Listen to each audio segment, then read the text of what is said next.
Weakening of soul. നേരത്തെ പറഞ്ഞതുപോലെ നമ്മൾ ഈമാനിയായി നമുക്ക് ശക്തിയില്ല. നമുക്കറിയാലോ നമ്മുടെ നഫ്സുൽ അമ്മാറ, നഫ്സുൽ ലവ്വാമ, നഫ്സുൽ മുത്മഇന്ന, 3 നഫ്സ് നമുക്ക് ഉണ്ടല്ലോ. ഖുർആൻ ഉപയോഗിച്ച 3 പദമാണ്. ലാ ഉഖ്സിമു ബിയൗമിൽ ഖിയാമ വലാ ഉഖ്സിമു ബിന്നഫ്സിൽ ലവ്വാമ. ഒന്ന് നഫ്സുൽ ലവ്വാമ. പിന്നെ ഖുർആൻ ഉപയോഗിച്ചത് വമാ ഉബർരിഉ നഫ്സി ഇന്നൻ നഫ്സ ലഅമ്മാറത്തുൻ. മൂന്നാമത്തേത് യാ അയ്യതുഹൻ നഫ്സുൽ മുത്മഇന്ന. അപ്പോൾ നഫ്സിന്റെ ഒന്നാമത്തെ ഗ്രേഡ് എന്ന് പറയുന്നത് നഫ്സുൽ അമ്മാറയാണ്. അമ്മാറ എന്ന് പറഞ്ഞാൽ എപ്പോൾ നോക്കിയാലും ഹറാമിനെ കുറിച്ച് മാത്രം പറഞ്ഞു. അവിടെ അത് കാണുക, ഇത് കാണുക, അത് ചെയ്യ്, ഇത് ചെയ്യ്, വൃത്തികേടുകളെ പറ്റി മാത്രം. ഇതാണ് അമ്മാറ.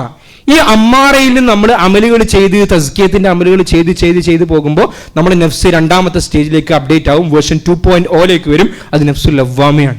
ലവ്വാമ എന്ന് പറഞ്ഞാൽ നമ്മൾ തെറ്റിലേക്ക് പോകുമ്പോൾ തന്നെ ഉള്ളുന്ന ഒരു സിഗ്നൽ വരും, മെസ്സേജ് വരും, വേണ്ടേ, ശരിയല്ല, നല്ലതല്ല, അത് ഒഴിവാക്കി, എന്തിനാ അത് ചെയ്യും. ഇതാണ് നഫ്സുൽ ലവ്വാമ. മൂന്നാമത്തെ നഫ്സ് നമ്മൾ അമലുകൾ ചെയ്ത് നമ്മൾ അള്ളാഹുവിന്റെ ഖളായിലും നമ്മൾ അള്ളാഹുവിന്റെ ഖദറിലും പൂർണ്ണമായി റാസിയാവും, തൃപ്തനാകും. അതാണ് നഫ്സുൽ മുത്മഇന്ന എന്ന് പറയുന്നത്. ഹറാമിലേക്ക്, അഡിക്ഷനിലേക്ക് പോകുന്ന നഫ്സ് എപ്പോഴും ഏത് നഫ്സായിരിക്കും? നഫ്സുൽ അമ്മാറ.